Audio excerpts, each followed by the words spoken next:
Gujarat #1 Engineering University, Sankal Chand Patel University.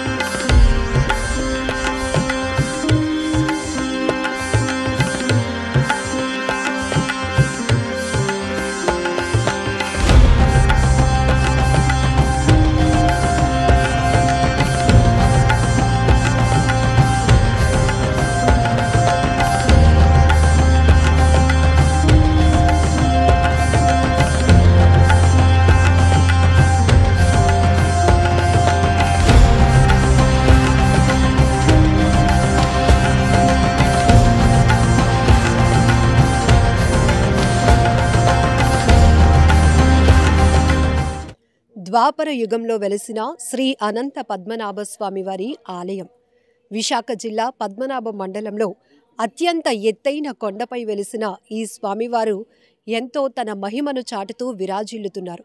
ఇంత ఆధ్యాత్మిక చరిత్ర కలిగినటువంటి స్వామివారి గురించి, ఇక్కడ ఆలయ విశిష్టతల గురించి మరెన్నో విశేషాలు తెలుసుకుందాం. పంతులు గారు మనతో పాటు ఉన్నారు. నమస్తే పంతులు గారు. సో ఈ ఆలయం దేవాదాయ శాఖ ఆధ్వర్యంలో నిర్వహించబడుతూ దాదాపు 500 ఏళ్ళు పూర్తి కావస్తోంది. సో ద్వాపర యుగం అంటున్నారు. పాండవులు కూడా ఇక్కడ వనవాసం చేసినప్పుడు ఇక్కడికి వచ్చారు.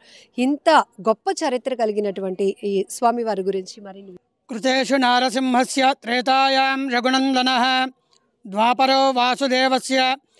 ఈ స్వామివారు ద్వాపరయుగంలో వెలిసిన అనంత పద్మనాభ స్వామివారండి. ద్వాపరయుగంలో పంచపాండవులు అరణ్యవాసం చేసిన తర్వాత అజ్ఞాతవాస సమయంలో ఈ శిఖరం మీద కొంతకాలం ఉన్నారు. ఈ అజ్ఞాతవాస సమయంలో పంచపాండవులు ఎవరికంటా పడినా మళ్ళీ అరణ్యవాసము అజ్ఞాతవాసము చెయ్యాలి కాబట్టి శ్రీ మహావిష్ణు అవతారమైనటువంటి శ్రీకృష్ణుణ్ణి ప్రార్థించగా స్వామి ప్రత్యక్షమైనమ్మటనే స్వామి మా అరణ్యవాసాన్ని దిగ్విజయం చేశారు, అలానే మా అజ్ఞాతవాసాన్ని కూడా జయప్రదం చేయమని పంచపాండవులు శ్రీకృష్ణ పరమాత్మను కోరగా స్వామి ఈ ముల్లోకాలంతా కూడా పరిపాలించేవాణ్ణి, నేనంటే ఇక్కడ ఉండడం కుదరదు, నా శరీరంలో ముఖ్యమైనవి శంకు చక్రము నామము లక్ష్మీదేవి అనంతుణ్ణి ఈ శిఖరం మీద పెట్టి వెళ్తాను, నన్ను సేవించుకోండి. అనంతుడనేవాడు నాకు అత్యంత ప్రీతికరమైన వాడు.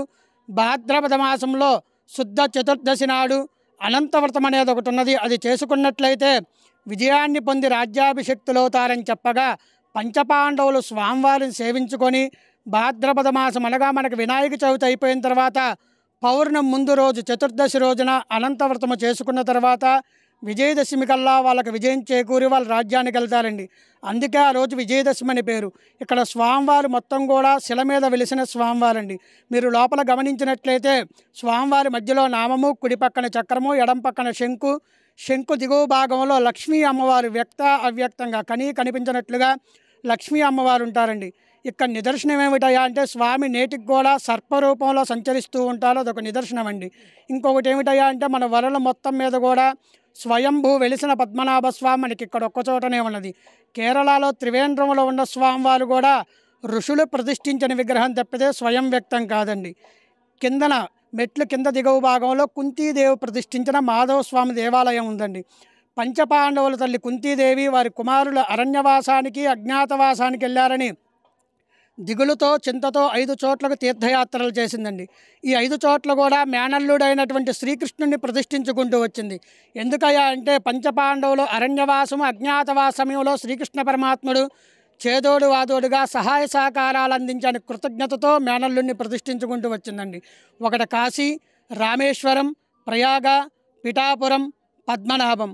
కాశీలో బిందుమాధవ స్వామి, ప్రయాగాలో వేణుమాధవ స్వామి, రామేశ్వరంలో సేతుమాధవ స్వామి, పిఠాపురంలో సుందరమాధవ స్వామి, చివరి క్షేత్రంగా శ్రీకృష్ణుడు కోరిక మేరకు ఇక్కడ మేనత్త పేరు కుంతి అని పేరు వచ్చిన తర్వాత మాధవుడని వస్తుందండి. ఈ 5 క్షేత్రాలను కూడా పంచమాధవ స్వామి క్షేత్రాలు లేదా కుంతి మాధవ స్వామి క్షేత్రాలు అంటారండి. వీరి సామ్రాజ్యానికి వెళ్ళిపోయిన తర్వాత మన విజయనగరం సామ్రాజ్యం పూసపాటి వారి సామ్రాజ్యం ఏర్పడిన తర్వాత విజయనగరం రాజాగారి కల్లో స్వామివారి దర్శనమిచ్చి పలానా అనంతగిరి మీద వెలిశాను, దేవాలయం నిర్మాణం చేయమని ఆజ్ఞాపించగా మన విజయనగరం రాజాగారు మొత్తం కూడా 104 దేవాలయాలు నిర్మాణం చేశారటండి. ఆ 104 దేవాలయాల్లో ఇక్కడ ప్రధానంగా 2 దేవాలయాలు ఉన్నాయండి. కొండ మీద అనంత పద్మనాభ స్వామి, కొండ దిగువన కుంతి మాధవ స్వామి. ఈ దేవాలయాల నడుమ నారాయణేశ్వర స్వామి దేవాలయం కూడా ఉందండి. సుమారు ఈ దేవాలయం నిర్మాణం జరిగి సుమారు 500 నుంచి 550 సంవత్సరాలు అవుతుందని చరిత్ర చెబుతుందండి. ఇక్కడ ప్రతి సంవత్సరం కూడా 4 పెద్ద ఉత్సవాలు జరుగుతాయి. భాద్రపద మాసంలో అనంత పద్మనాభ స్వామి వ్రతాలు, ఆశ్వీజ మాసంలో స్వామివారి పవిత్రోత్సవాలు, కార్తీక మాసంలో రాత్రిపూట అమావాస్య కలిగిన రోజున ఈ 1278 మెట్లకు కూడా తైల దీపాలంకరణ సేవ అనగా కోటి దీపోత్సవం జరుగుతుందండి. ఫాల్గుణ మాసంలో ఏకాదశి కళ్యాణం, త్రయోదశికి తెప్పోత్సవం, పౌర్ణమికి రథయాత్ర కార్యక్రమాలు జరుగుతాయండి. చిన్న చిన్న ఉత్సవాలు వచ్చి ధనుర్మాస సేవ, ముక్కోటి ఏకాదశి, గోదా కళ్యాణం, స్వామివారికి నవనీత సేవ, చందనోత్సవం, లక్ష తులసి పూజ కార్యక్రమాలు జరుగుతాయండి. ఇక్కడ జరిగే కార్యక్రమాలు ఇవ్వండి. పంతులు గారు, అన్ని దేవతా విగ్రహాలు చూస్తే కూర్చున్నట్టు, నిలబడినట్టు, అభయహస్తం ఇస్తున్నట్టు. బట్ పద్మనాభ స్వామి వారు మాత్రమే శేషవాహనంపై పవలింపు సేవలో ఉన్నట్టు ఉంటారు. ఆ ప్రత్యేకత ఏమైనా ఇక్కడ మీరు గమనించే ఉంటారండి. మనకి పంచపాండవులు అజ్ఞాతవాసం చేసే సమయంలో స్వామివారిని కోరగా, నేనంటే ఇక్కడ ఉండటం కుదరదు, నా శరీరంలో ముఖ్యమైనవి శంకు చక్ర నామాలు ఇక్కడ పెట్టి వెళ్తాను, నన్ను సేవించుకోండి అని చెప్పారు కదా. స్వామివారి శరీరంలో ముఖ్యమైనవి శంకు చక్ర నామాలు, లక్ష్మీదేవిని అనంతుణ్ణి ఆ రూపంలో అలా శిల మీద పెట్టి వెళ్ళారండి. అదొక నిదర్శనం అండి.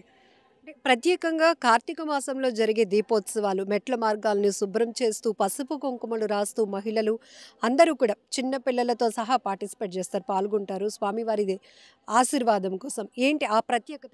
ఏంటంటే మనకి ఈ మాసాల్లో కన్నా అన్నిటిలో కన్నా కార్తీక మాసం విశిష్టమైనదండి. అందుకని ఈ నెల రోజులు మనం కార్తీక మాసం చేయలేని పుణ్య ఫలితం ఆ రోజు స్వామివారి మెట్లు దీపాలంకరణ సేవలో పాల్గొంటే ఆ పుణ్య ఫలితం దక్కుతుందని అదొక విశేషమైన నమ్మకం అండి. సో ఇది స్వామివారి గురించి చాలా విశిష్టత. ఇక ఈ ఆలయ పరిసర ప్రాంతాల గురించి చెప్పుకోవాలంటే కింద నుంచి మనం కొండపైకి వస్తున్నంతసేపు కన్నుల పండుగ అనిపిస్తుంది. ఎంతో ఆహ్లాదకరమైన వాతావరణంలో చుట్టూ పంట పొలాలు కనిపిస్తున్నాయి.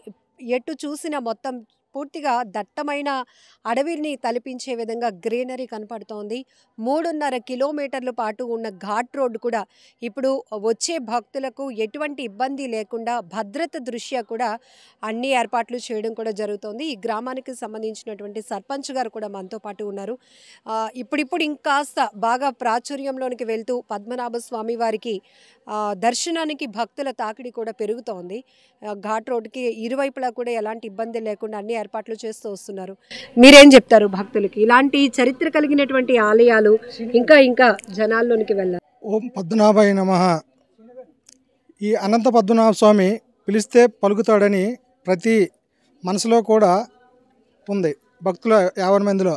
ఎందుకంటే మనకి ఈ భారతదేశంలో స్వయంగా వెలసిన అనంత పద్మనాభ స్వామి ఈ పద్మనాభ గ్రామంలో కలిగి ఉన్నారు.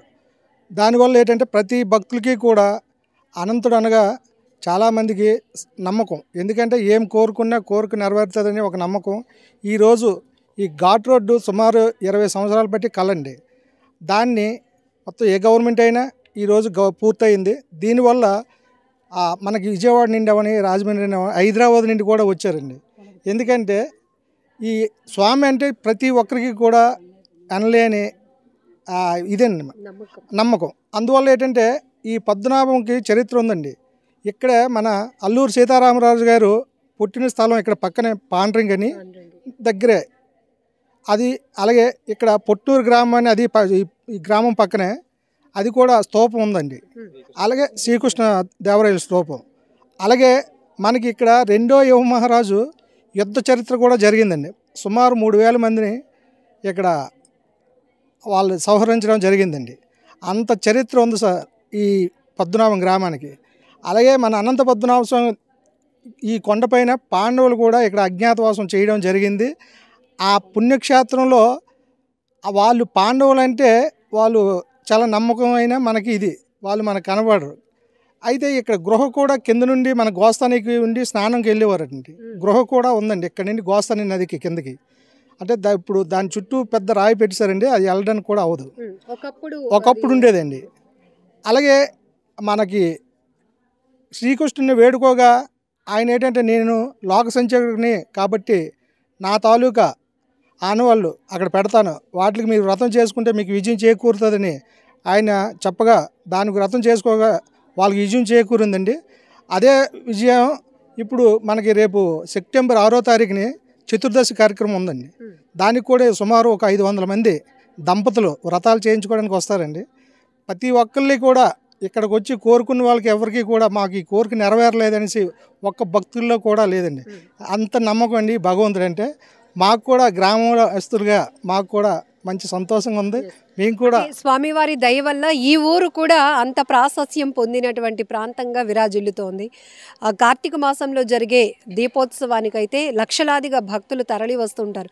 మొత్తం పద్మనాభం ఈ గ్రామం అంతా కూడా ఎంతో ఆధ్యాత్మికంగా ఒక జాతరని తలపించే విధంగా ఉంది. అంటే ఆ భగవంతుడి ఎంత నమ్మకంగా మేము అందుకు చెప్పగలం అంటే అమ్మా, ఈ చుట్టుపక్కలంతా అంతో ఎంతో ఆస్తిపరులు. పద్మనాభంలో కనీసం ఒక సెంటు భూమి కూడా లేకుండా 80% లేబరే ఉన్నారు.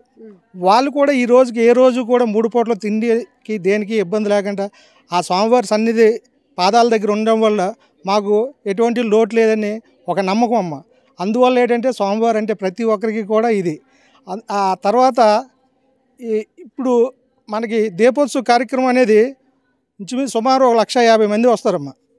అయితే ఒకప్పుడు ఏంటంటే ఒక 20 ఉండేది, ఒక 2016 వరకు 1000 రూపాయలు ఇస్తే 500 దేవుడికి, 500 మళ్ళీ గిఫ్ట్ పూర్వకంగా భక్తులకి వెళ్ళేదమ్మ. అదేంటంటే మన బ్రహ్మరమ్మ గారని సింహాచలం దేవస్థానం ఈవో గారు దాన్ని క్లోజ్ చేసి ఎంతైనా మేము ఖర్చు పెడతాం, మీరు మాకు సహకారం చేయండి అని చెప్తే అప్పటి నుండి కూడా సింహాచలం దేవస్థానం పెట్టుకుండేది. ఆ తర్వాత ఒక 3-4 సంవత్సరాలు పెట్టి వాళ్ళు కూడా వదిలేశారు. మన పద్మనాభస్వామి ఎండోమెంట్ దేవస్థానంలో డబ్బులు లేకపోయినా అంత ఇంత డొనేషను మిగతాది కూడా ఆ దేవస్థానం కూడా పెట్టుకొని ఆ కార్యక్రమాన్ని ఇప్పుడు కూడా విజయం బాగా ఒక సంవత్సరం బాగా విజయం చేకూరుతుంది. ఎందుకంటే మన కరోనాలో 3 సంవత్సరాలు కొంచెం అంటే డిపార్ట్మెంట్ ఆపేమంది గవర్నమెంట్, ఎందుకంటే కరోనా టైంలో. అప్పటి నుండి కొంచెం తగ్గింది కానీ ఇప్పుడు మళ్ళీ పుంజుకుంది, చాలా చక్కగా జరుగుతుంది. ఒకసారి వచ్చేవాళ్ళు మళ్ళీ వద్దాం అనే ఉత్సాహంతో వాళ్ళ చుట్టుపక్కల ఉన్న స్నేహితులు వాళ్ళు కూడా తీసుకొని వస్తున్నారు. ఎందుకంటే భగవంతుడి మీద మనిషి మీద అయినా ఎప్పుడైనా స్వామివారి ఇక్కడ ఉన్నారు అనే నమ్మకానికి నిదర్శనంగా ఒక సర్పం కూడా సంచరిస్తూ ఉంటుందని పంతులు గారు చెప్పారు. అది నిజంగా వాస్తవం. ఎందుకంటే మేము కూడా చిన్నప్పుడు మా నాన్నగారు అదే సంక్రాంతికి తీసుకొచ్చారు, సిగిల్ దీపం పెట్టడం అలవాటు అండి మా ఊర్లో ప్రతి ఇంట్లో. వాళ్ళు మన గుర్రాపండి వచ్చి తీసుకొచ్చేవారు, మేము కూడా కళ్ళారా చూసామమ్మా. మేము చూడగానే మళ్ళీ రెండోసారి చూసేసరికి మాయమైపోయింది. అది మాత్రం పక్కా నిదర్శనం అమ్మా, 100 పాలు మేము చెప్పగలం. అది మాత్రం సర్పం మాత్రం సెంచరీ వెళ్తుంది. ఈ వైజాగ్కి సుమారు ఒక 40 కిలోమీటర్ల దగ్గరలో ఉందమ్మా. అలాగే మనకి ఎయిర్పోర్టు భోగాపురం దగ్గరికి 20 కిలోమీటర్ల దగ్గరలోనే ఈ అనంత పద్మనాభ స్వామి వెలిశారు. విజయనగరం అయితే 15 కిలోమీటర్లే, ఎందుకంటే తగరపులసు అయితే 16.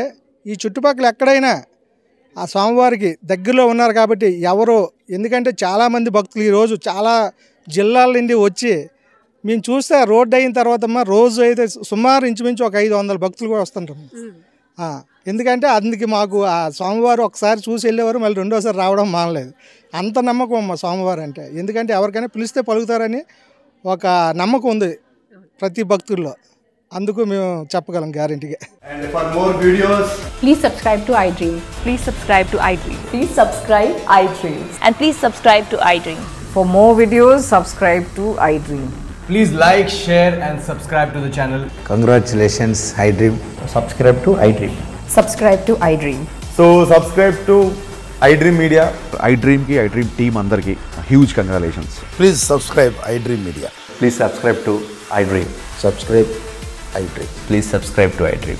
iDream అంటే నా కళల ఛానల్ సబ్స్క్రైబ్ చేసుకున్న నోరు తిరుగుతలేదు, మీరైతే గంట గుర్తు కొట్టండి. For more such videos, please subscribe to iDream. Subscribe to iDream. Please subscribe to iDream. Please subscribe iDream Media. Please do subscribe to iDream. Please subscribe to iDream Media. For best entertainment and information, please subscribe iDream. And don't forget to subscribe to iDream.